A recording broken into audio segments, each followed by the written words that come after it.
Buen día, el día de hoy hablaremos de la masacre de Mapiripán Meta, el tema escogido de mi grupo, conformado por Mercedes Latorre y Vianey Beltrán. Tenemos la oportunidad de entrevistar a una víctima y sobreviviente de esa masacre de hace aproximadamente 24 años. Por seguridad, pues la llamaremos María. María, realmente cuéntanos cómo fue la masacre de esa época, porque según los medios, pues cuentan otra versión. Tú que fuiste una víctima de esta barbarie, ¿cómo sucedieron los hechos hace 24 años? Hola, Vianey, ¿cómo estás? Bueno, pues la historia de Mapiripán empieza desde el día 13, 14 de julio, que empieza a movilizarse una cantidad de hombres. Nosotros decimos que aproximadamente fueron más de 200. eh, pero ingresando al casco urbano el día 16 de julio, eso fue en el 97. ¿No? Ingresaron con lista en mano, eran más de 200 hombres. Entraron tanto por agua como terrestre y apoyados por el gobierno. Estaban apoyados por las fuerzas militares. Eh, por más que la gente pidió ayuda, no la hubo, nunca llegaron. Llegaron hasta que pasó la masacre. Y exactamente porque llegaron con lista en mano al pueblo. Porque los acusaban de ser colaboradores de la guerrilla. ¿Mm? Entonces, que eran colaboradores de la guerrilla, pero uno no niega que de pronto hubiera alguno, pero no eran tantos. Porque llegaron con lista y entre ellos venían tres hombres que tenían tapado su rostro con pasamontañas. Ellos eran nosotros decimos que eran de la región, ¿no? Era quien señalaba y quien decía quién era quién y si era o no era. Entraron con la lista en la mano, iban de puerta en puerta, de casa en casa. ¿Mm? De ahí los pasaban para la plaza principal. Eh, Llevaron mucha gente también se salvó, pero los llevaron. Hubo un caso en particular que yo creo que fue el que nos marcó a todos.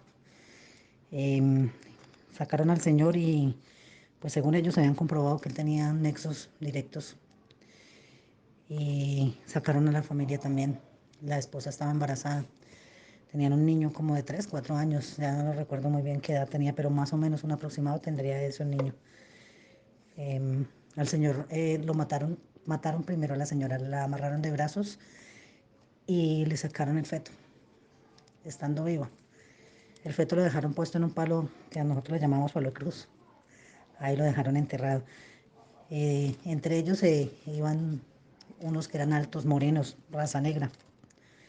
Les decían que eran urabeños, eran muy altos. Ellos cargaban, aparte de su dotación, su fusil, sus armas, también cargaban motosierras. La gente fue desplazada toda, los que cogieron fueron desplazados todos para la plaza principal, para ir para la plazoleta. De ahí empezó todo, pero el problema era que desplazaban la gente con las familias, cuando las familias no tenían nada que ver, muchas veces ni siquiera eran nada. Los mataban estando vivos, los trozaban a pedazos con las motosierras y lamían la sangre con la que brotaba. La gente del gobierno dice que fueron 60, 50. Nosotros sabemos que fueron más de 100. De todas esas personas, lo único que quedó fue sangre. Charcos de sangre se llamaban los batallones, ¿Y tú cómo sobreviviste? porque estaba en el momento, en el lugar que era. Nosotros mirábamos todo, pero igual nos sacaron también. Pero no nos vincularon con nada. Sencillamente dijeron que para que aprendiéramos y miráramos. Eso no duró un solo día, eso duró como más o menos casi 3 días. Y durante esos 3 días estuvo pidiendo ayuda y nunca llegó nada. Llegó cuando ellos se habían ido. ¿No? Entre ellos también habían militares, los habían con uniforme. Algunos los bajaron de helicópteros, por eso nunca dijeron nada. ¿No? El gobierno dice una cosa, pero la realidad Es otra. es otra. Mucha gente murió, yo diría que más de un 60-70% de la gente que murió no tenían nada que ver, Inocentes. inocentes completamente. ¿No? O el que hablaba, o el que gritaba, o el que decía, o el que decía que no, o el que lloraba mucho. ¿No? Esa historia no es como la cuentan. Después de tantos años, solo, tan solo, han indemnizado unos cuantos. Pero eso no quita, no devuelve las vidas y tampoco le da una vida digna a una persona que tiene un daño. ¿Mm?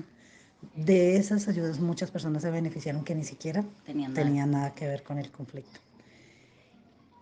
Aún hay desaparecidos, aún hay cuerpos, personas que nunca se identificaron.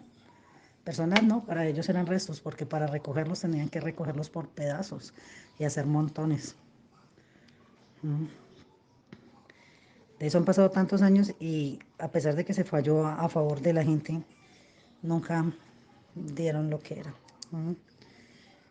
Hay madres que todavía esperan hijos que nunca van a llegar porque nunca se identificaron, otros que se fue. Pero la historia no es como la historia no es como la cuentan. La historia no es como el gobierno quiere hacerla creer. Muchas gracias, María, por tu narración y qué fuerte historia. Bueno, eso es todo por hoy. Muchísimas gracias.